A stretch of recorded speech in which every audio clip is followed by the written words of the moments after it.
Boa noite. Estão conseguindo ouvir aí atrás? Tá ok? Esse primeiro mandamento que a gente falou aqui, amai a Deus acima de todas as coisas e ao próximo como a ti mesmo, é uma forma boa da gente começar a se preparar para receber essa noite de Jesus, a graça que nós viemos buscar, ou que nós precisamos, e talvez por merecimento venhamos a receber. E o que nos leva a pensar esse amar ao próximo como a si mesmo? 3 coisas Haroldo Dutra fala numa palestra para a gente muito interessante. A primeira coisa que desperta em nós é que temos que olhar que existe o outro. Para sabermos que tem alguém próximo, temos que sair do nosso egocentrismo e perceber que existe o outro. A segunda coisa para amar os outros como a nós mesmos, nós temos que nos amar. Porque como que eu posso amar se eu não me amo? Então a segunda coisa nessa lição bendita do Cristo é nos amarmos. E em terceiro lugar, amar ao próximo. Então é um exercício bom para fazermos todo dia, a hora que acorda, lembrar desse primeiro mandamento, lembrar que existe um Deus acima de tudo, cuidando de tudo, provendo tudo, e Ele está no controle e não nós. E aqueles que vamos encontrar durante o dia, durante a nossa trajetória, no vai e vem, no corre-corre da vida, são as pessoas que estão fora do nosso centro, são os outros a quem devemos amar o próximo. Então, essa palavra que chega para a gente aqui, inspirada no Quincas, dá o começo para o que nós vamos tentar hoje falar sobre uma coisa que a gente não conhece bem, que é o orgulho, porque a maioria de nós não consegue enxergar dentro de si orgulho. O Sócrates, filósofo famoso que foi predecessor do cristianismo, né, na Grécia Antiga, era uma pessoa de grande sabedoria, mas foi condenado porque, segundo os acusadores da época, ele pervertia a juventude. E o Sócrates, como era comum aos gregos naquela época advogarem, quem fazia a defesa era você mesmo, não tinha um advogado, você tinha direito a fazer a sua defesa. E o Sócrates, antes de tomar o veneno que foi condenado a tomar, que era a cicuta, ele narrou um fato da vida dele, e muito interessante para nós. Ele teve uma ocasião no templo de Delfos. O templo de Delfos era, para os gregos da época, como uma Aparecida do Norte, para os cristãos católicos de hoje, né? Era o centro onde a religião grega fluía e acontecia. E era costume deles consultarem o oráculo. O oráculo era falado e explicado por uma sacerdotisa chamada Pitonisa, e o Sócrates, numa dessas consultas, a Pitonisa falou para ele que Sócrates, você é o homem mais sábio da Terra. E o Sócrates, dentro da catedral mor dos gregos, falando, segundo a tradição, era Apolo, o deus maior deles, falando através da Pitonisa. E ele não quis dar o contra, mas não aceitou muito não. Não, mas não posso ser o homem mais sábio da Terra, mas você é o homem mais sábio da Terra. Bem, ficou quieto, não retrucou nada, saiu e pensou, eu vou resolver essa situação porque eu não acredito nisso. eu vou arrumar 2 pessoas que sejam mais sábias que eu e levar até lá e provar que eu não sou o homem mais sábio da terra. E saiu nas instituições da época grega. Então ele pegou um artesão, porque ele pensou, um artesão tem habilidades 1000, ele consegue, ele tem a arte dentro dele, ele deve ser muito sábio. E realmente foi falar com o artesão, e o artesão falando para ele o seguinte, que conseguia fazer qualquer coisa, o que fosse dado a ele, ele conseguia fazer, e que não tinha nada que ele não soubesse na vida. O Sócrates já desanimou com o artesão e partiu para uma segunda pesquisa, o político nós vamos pular, e aí ele foi a um filósofo. E falou, não, no filósofo eu já vou achar alguém que tem alguma consciência, realmente deve ser mais sábio que eu. E o filósofo, dentro da linha da filosofia, do conhecimento, da vida e de tudo que englobava o ser, sabia muito. E ainda disse ao Sócrates que sabia muito mais e que de tudo ele sabia. E o Sócrates percebeu que esse também não era sábio. E concluiu imediatamente que ele deveria ser o homem mais sábio da Terra. Por quê? Dessas pessoas que ele achou que teriam sabedoria, ele seria o único que sabe a quantidade e o tamanho do quanto ele não sabia.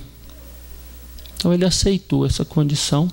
Esse foi um discurso longo dele, rebuscado, e nós estamos só passando para ver o homem mais sábio da Terra não aceitar que era o homem mais sábio da Terra, a humildade dessa pessoa. E nós temos outros exemplos, e exemplos nos ajudam. Jesus falava muito por parábolas, porque para a gente fazer relações, os exemplos de história são realmente pegam em cada ponto de cada pessoa. E nós temos alguns exemplos aqui no Brasil, do Chico Xavier. O Chico Xavier sempre foi humildade em pessoa, sempre com a cara boa, rindo, feliz. E, no entanto, era uma pessoa que sofria demais. Para ter ideia, ele começou a sofrer com 4 anos de idade, quando a mãe dele, verdadeira, morreu. E o pai, com 9 filhos, se eu não me engano, não tinha como ficar com as crianças todas pequenas, e distribuiu os filhos a padrinhos, parentes, amigos que pudessem assumir essas crianças. O Chico foi morar com uma tia que tinha um filho adotado, o Moacir. E o Chico já tinha algumas experiências de ver o mundo espiritual, e falava isso para a tia dele, que não tinha muito esclarecimento sobre a questão espiritual, achava que o Chico estava louco, e a forma dela trabalhar essa questão no Chico era batendo muito nele com vara de marmelo. A gente ouve relatos até que para exorcizar espetava a barriguinha dele com um garfo, coisa que a gente escuta falar, e que era mais ou menos esse o sofrimento do Chico. Mas uma coisa que é contada e que choca um pouco a gente é que o menino Moacir, que era o adotado dessa tia, se feriu ali no joelho, e essa ferida não sarava, não tinha jeito, essa ferida só abria, só complicava cada vez mais. E ela foi numa curandeira, e nessa curandeira a mulher falou que para essa ferida sarar, só uma criança lambendo por 3 dias essa ferida. Não deu outra. A tia perguntou, ele serve? O Chico Xavier, serve o Francisco? A curandeira falou, serve sim. E aí a tia, chegando em casa, não deu outra. Francisco, você vai lamber aqui porque tem que sarar, é você que vai sarar a ferida do Moacir. E ele correu para o quintal, no caso contado, é essa situação, e ele começa a chorar lá no quintal, num cantinho, e a mãe dele, que aparecia para ele já bastante, falou: Francisco, faz o que a tua tia está te pedindo. O menino vai sarar, não porque você está lambendo, mas porque nós vamos colocar os remédios necessários, os antibióticos necessários lá. Mas faz isso. Você faça isso. E ele aceitou, foi lá e lambeu a ferida do menino por 3 dias. E o detalhe é que ela falou que fazendo isso a tia ia ficar tão contente com ele que ia parar de maltratar ele. Então ele teve um alentozinho e lambeu essa ferida. Então, um Francisco Cândido Xavier, que a gente depois tem a história dele aí para frente, a doutrina espírita deve essa divulgação e essa população espírita praticamente a esses livros tão esclarecedores dessa alma dedicada, entregue, mas que lambeu ferida. E a gente às vezes tem que fazer algumas coisinhas aqui na vida que não... O Chico lambeu ferida, nós não podemos fazer algumas coisas menores que isso na vida. Mas, enfim, um exemplo bonito para a gente da humildade que começou lá criancinha. E ao longo da vida, o Chico teve passagens, muito interessante a gente buscar as passagens, o exemplo de humildade desse Francisco Cândido Xavier. Tem pessoas que contam muitas histórias e casos muito bacanas dele. Mas um caso muito interessante dele também, ele estava apressadíssimo indo para um ponto de ônibus, porque ele tinha um compromisso inadiável. E dizem que esse compromisso era um trabalho que ele precisava muito, que ele iria ganhar 3 vezes mais do que ele ganhava no trabalho normal dele. E ele estava no ponto de ônibus preocupadíssimo, porque a hora era em cima e o ônibus estava demorando. De repente o ônibus aponta, mas aponta também correndo uma criança, gritando: seu Chico, seu Chico, seu Chico. E ele olha para a criança e olha para o ônibus, e olha para a criança e olha para o ônibus, e o ônibus vem e a criança chegando: Chico, seu Chico, seu Chico. E ele deixou o ônibus embora, abraçou a criança, falou: sim, meu filho, o que eu posso te ajudar? Ah, seu Chico, eu quero te dar um beijo. Ele falou: não, então dá logo 10. E abraçou a criança. E naquele momento ele teve a intuição de que o que ele tinha que cuidar realmente era do espírito, do desenvolvimento, e o trabalho continuaria ganhando um pouquinho como ele estava ganhando mesmo. Mas a escolha dele foi por um ser humano, foi pela criança nessa hora. Outro exemplo brilhante que nós temos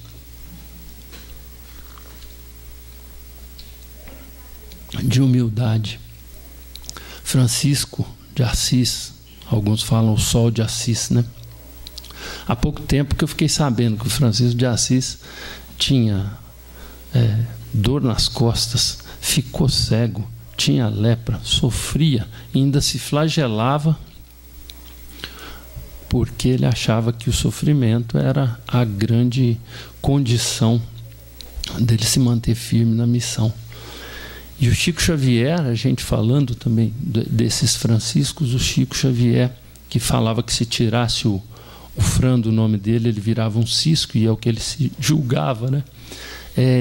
Também tinha o sofrimento como uma forma de não dispersar. Ele abençoava muito o sofrimento porque não dispersava ele da missão. Mas o Francisco de Assis foi uma pessoa que a gente tem, quem conhece a história, nasceu um moço rico na Umbria, na Itália, e se despojou de tudo em função de que ele ouviu Deus falar com ele que ele reconstruiria a igreja, ele restauraria a igreja do Senhor. E era uma época em que a igreja, essa época em que Francisco veio ao mundo, era uma época em que a igreja tinha como valor principal a política e o dinheiro. não era mais Deus, estava um momento realmente que precisava de uma restauração na igreja. E Francisco de Assis veio nesse momento e ouviu de Deus que ele restauraria a igreja, reconstruiria a igreja. E ele, a princípio, fez realmente uma igrejinha de pedra. Levantou uma igreja de pedra, mas percebeu que essa igreja não era uma igreja material, era uma igreja realmente dentro do coração das pessoas, uma igreja que trouxesse Deus de volta ao ser humano e não o poder da política e do dinheiro. E os anos se passaram e Francisco de Assis, no finalzinho da vida, já com a sua obra toda feita, todas as dificuldades e tudo que ele se despojou durante essa trajetória, ele percebeu já no fim da vida mesmo que as pessoas que acompanharam ele, que estiveram com ele durante o trajeto de restauração dessa igreja viva dentro do coração das pessoas, estavam desviando um pouco do caminho, que essas pessoas que estavam com ele já não estavam tendo o mesmo sentimento, a mesma linha de conduta. Isso entristeceu ele demais. Ele ficou preocupadíssimo porque ele, sabendo que ia deixar esse plano, que ia sair da atuação que ele tinha, ele se entristeceu profundamente e foi visitar no convento uma pessoa que ele gostava muito, que era a irmã Clara, no convento das freiras que ficavam próximos, e que a irmã Clara, que era essa pessoa que ele amava muito, e foi visitá-la. E chegando lá, ela o atendeu pessoalmente e viu que ele estava entristecido. E ela percebeu e já cantou a pedra para ele. Francisco, o que é isso? O que está acontecendo? E ele, com o senho um pouco fechado, que não era normal dele, ela falou: eu sei o que está acontecendo. Você é muito apegado, por isso você está sofrendo. As pessoas que estavam com o Francisco de Assis e conheciam o despojamento e o desprendimento dele, não riram de respeito a ela. Ele arregalou o olho, apegado, pensou, né? Ela falou: sim, você é apegado. E eu te digo por quê. Porque você está próximo a deixar essa obra, pensando que ela é sua, mas ela é a obra do Cristo. E você deixa de bobagem. É a última coisa que o Cristo te pede, que você se despoje.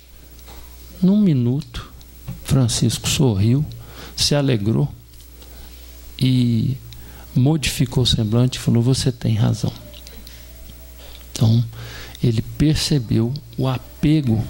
Não era apego por matéria, por coisas palpáveis que ele já tinha se despojado, mas era um apego pela obra.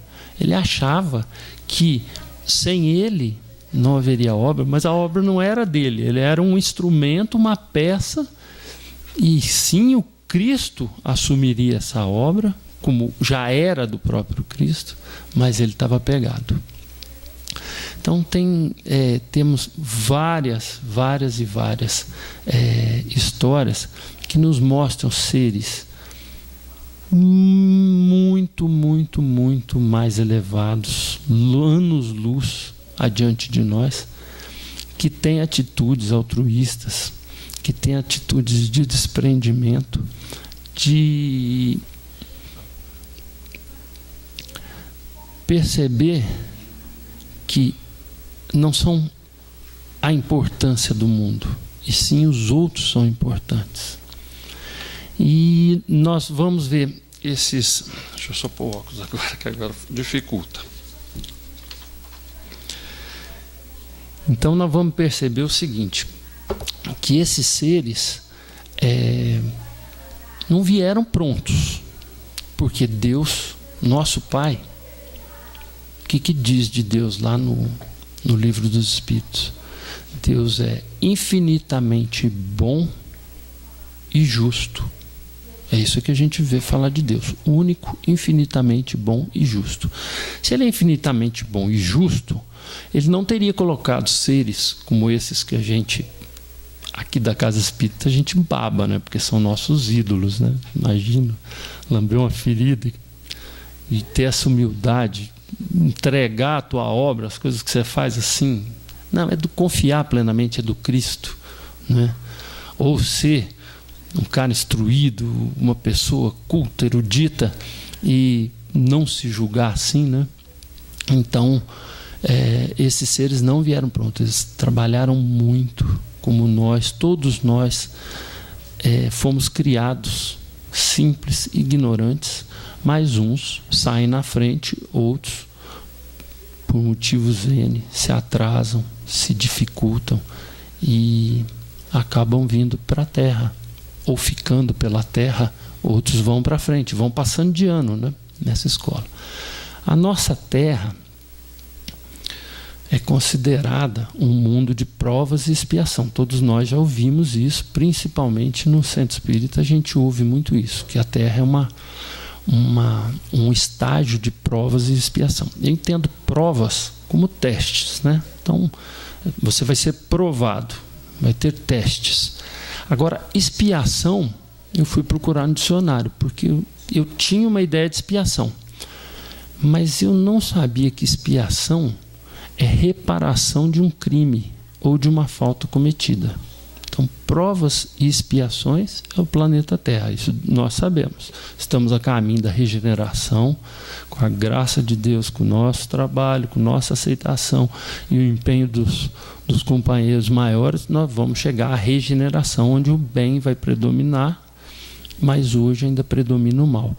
E estamos aqui em prova ou em expiação. Se estamos em expiação, e expiação é reparação de crime, a gente entende que nós não somos flor que se cheira. Nós estamos muito próximos do começo. Nós somos espíritos ainda muito atávicos na questão animal. Enquanto animais, você percebe, é tudo luta, é tudo briga, um vai comer, o outro não come. É aquela posse, é aquele egoísmo, é aquele orgulho de raça, é o macho dominante que manda. E assim, nós, por estarmos ainda tão evoluídos, é que estamos vivendo as dificuldades que o mundo nos apresenta.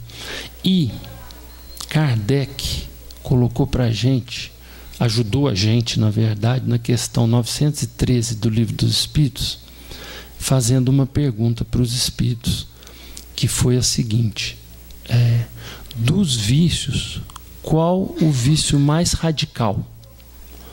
Só que hoje em dia, a gente, quando fala radical, vou pegar até a resposta aqui, na íntegra, para a gente não ter... Então, quando fala, ele faz a pergunta, e eu quando li essa pergunta, sempre leio, bateu para mim radical. É um vício radical, né? Porque os jovens hoje falam, eu sou radical. Não, esse radical dessa pergunta é raiz, é enterrado. E ele fala para a gente que no fundo, no âmago de todo vício nosso, está o egoísmo arraigado. Então a resposta que ele dá, que os espíritos dão para a gente aqui, a essa pergunta do Kardec, compensa ser lida. Entre os vícios, qual o que podemos considerar radical? Já o dissemos muitas vezes, o egoísmo. Dele deriva todo o mal. Estudai todos os vícios, e no fundo de todos existe o egoísmo. Por mais que luteis contra eles, não chegareis a extirpá-los, enquanto não os atacardes pela raiz. Enquanto não lhes houverdes destruído a causa. Que todos os vossos esforços tendam para esse fim, porque nele se encontra a verdadeira chaga da sociedade. Quem nesta vida quiser se aproximar da perfeição moral deve extirpar do seu coração todo sentimento de egoísmo, porque é incompatível com a justiça, com o amor, com a caridade. Ele neutraliza todas as outras nossas qualidades. Então o egoísmo não é fraco, não. E não é recente. Ele está em nós já arraigado, aprofundado e totalmente vivido, mas não percebido. Nós não temos o hábito, o ocidental principalmente, não tem o hábito de meditar muito, de pensar, de se autoconhecer, né? Esse templo que nós citamos, que o Sócrates teve, o templo de Delfos, onde tem a famosa frase, conhece-te a ti mesmo. Esse conhece-te a ti mesmo, às vezes dizem que o Sócrates que fez essa frase, mas na verdade essa frase consta que foram 7 sábios que escreveram algumas frases no templo de Delfos. E o conhece-te a ti mesmo, ele vem seguido de uma segunda frase, nada em excesso. Mas a gente está falando do conhece-te a ti mesmo. Poucos de nós percebem a si mesmo. Esse conhecimento interior, a gente não tem o hábito. A vida puxa muito também. A vida diária, o acorda, filho para a escola, e vamos, e faz, e trabalha, e problema, e trânsito, e corre para ali, e corre para aqui. Poucos de nós tentam se conhecer, saber o que se passa, o que nós somos. Ah, mas eu não sou egoísta. Não. Já parou para analisar? O Santo Agostinho ensina, né? Eu não consegui até hoje fazer o que o Santo Agostinho ensina. O Santo Agostinho ensina que no final do dia, a hora que a gente deitar a cabeça no travesseiro, a gente deve fazer uma retrospectiva. Eu durmo na 4ª retrospectiva, parece um negócio. E a gente não faz, mas deveria fazer, porque ele fala, a forma de você se conhecer e conseguir combater os seus defeitos seria fazer uma análise na hora de dormir do teu dia. Então você vai dormir às 10, o que você fez às 9h30, o que você fez às 9, o que você fez às 7, e vai voltando e elencando isso. E onde você achar que tem um defeito, que tem um problema, você no dia seguinte corrige, ou você trabalha ele já dentro da tua cabeça. Então é uma forma interessante da gente se autoconhecer. Mas nós não fazemos muito isso. A gente passa na preocupação da vida e do mundo material, que é o que 90% da nossa atividade. E o que acontece ainda para agravar essa situação nossa do orgulho? Eu estou falando em agravar, estou tentando mostrar o orgulho para a gente não sair daqui triste, deprimido e achando que não vamos conseguir nada na vida. Não é isso. É igual o exemplo do Santo Antônio. O Santo Antônio queria ser santo. Ele lutou anos a fio. E todos os dias o diabo atentava ele. O diabo ia lá tentar, mas ele vencia o diabo. E por 20 anos, o diabo acordava cedo e ia atentar o Santo Antônio, que tinha se isolado da vida para ter mais consciência de si mesmo e tentar se tornar um santo. E ele, depois de 20 anos, o diabo acorda cedinho, pronto para ir lá tentar o Santo Antônio. Ele lá esperando já o diabo vir. O diabo tenta de um jeito, tenta do outro, tenta do outro. No finalzinho da tarde, expedientes encerrando, o diabo fala, realmente, esse eu não vou conseguir. E sai cabisbaixo e vai indo embora. Vai seguindo embora. Nisso, o Santo Antônio bate os 2 joelhinhos no chão, leva a mãozinha para cima e fala, ô Jesus, muito obrigado, eu consegui. Nessa hora o diabo dá uma paradinha e percebe uma brecha. Ele havia passado a medida do orgulho. Ele estava equilibrado durante 20 anos, se contendo, se trabalhando. Num momento, ele passou, porque o que faz é essa medida, essa nossa medida para menos ou para mais, é que nos coloca em posição de orgulhosos ou de egoístas, ou de pessoas que estão tratando as outras que estão à nossa volta sem perceber que elas existam. Nós fazemos muito isso. E o objetivo de trabalhar nessa terra o orgulho é qual? É tentar me evoluir. Por quê? Porque nós viemos para essa terra para evolução. A gente não viu a historinha dos irmãos ali em cima, que já estão lá na frente, já evoluíram, já estão dando exemplo de humildade? Mas o que a gente pensa? Mas será que eu preciso mesmo me preocupar tanto com a evolução? Preciso. Eu vim para esse planeta de provas e expiações, ou estou nesse planeta de provas e expiações, porque o meu passado não é muito bom, senão já estaria à frente. Eu ainda estou me debatendo com coisas muito pequenas.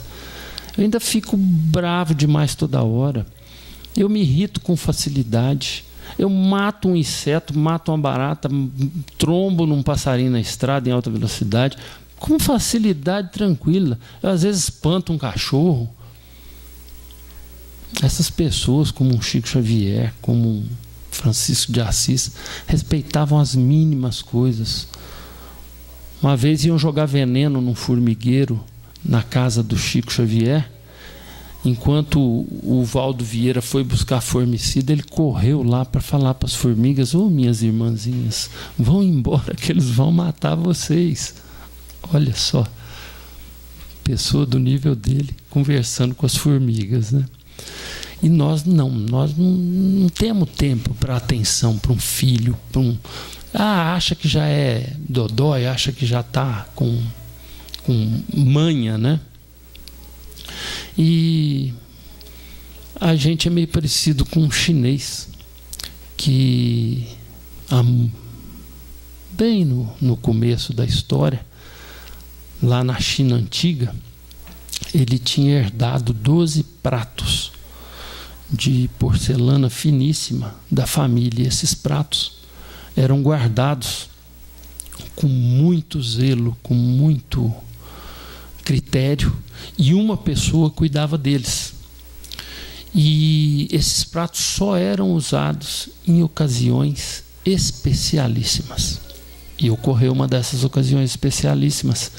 E esse rei, ou esse imperador chinês, mandou que colocassem os 12 pratos à mesa para aquela festividade ímpar que havia de acontecer.